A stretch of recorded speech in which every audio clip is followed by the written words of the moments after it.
தூத்துக்குடி பனிமய மாதா ஆலயம் தேரோட்ட திருவிழா. தமிழகத்தின் தென்பகுதியில் வங்க கடலோரம் அமைந்துள்ள தூத்துக்குடி ஒரு துறைமுக நகர். இந்நகருக்கு மகுடம் சூட்டுவது போல் வங்க கடலை நோக்கி அமைந்துள்ளது தூய பனிமய மாதா ஆலயம். கிபி 1582 ஆண்டு ஆகஸ்ட் 5 பனிமய மாதா அன்னையின் திருநாளன்று திறந்து வைக்கப்பட்டதால் மக்கள் இதனை பனிமய மாதா ஆலயம் என்று அழைக்கலாயினர்.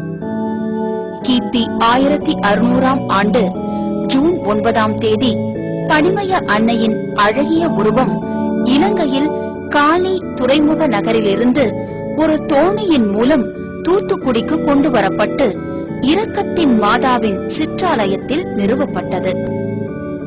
1695 ஆண்டு டச்சுக்காரர்கள் இயேசு சபை தலைமை இல்லத்தையும் இரக்கத்தின் மாதா ஆலயத்தையும் முற்றிலும் இடித்துவிட்டு அந்த இடத்தில் கிரகோப் என்ற கல்லறை தோட்டத்தை அமைத்தனர். 1969 ஆண்டு தூத்துக்குடிக்கு வந்த டச்சு தளபதி தூத்துக்குடி மக்களின் ஆதரவை பெறுவதற்காக இயேசு சபை குருக்களை தூத்துக்குடிக்கு வந்து பணியாற்ற அனுமதி அளித்தார். கிரகோப் கல்லறை தோட்டத்திற்கு அருகே தென்னை ஓலையால் கூரை வேய்ந்த ஓர் ஆலயத்தையும் அமைக்க இயேசு சபையினருக்கு அனுமதி அளித்தார். சுவாமி விஜிலியஸ் மான்சி டச்சு ஆளுநரின் அனுமதி பெற்று கிரகோப் கல்லறை தோட்டத்திற்கு எதிரே கற்களால் ஆன அழகியதோர் புதிய ஆலயத்தை உருவாக்கினார்.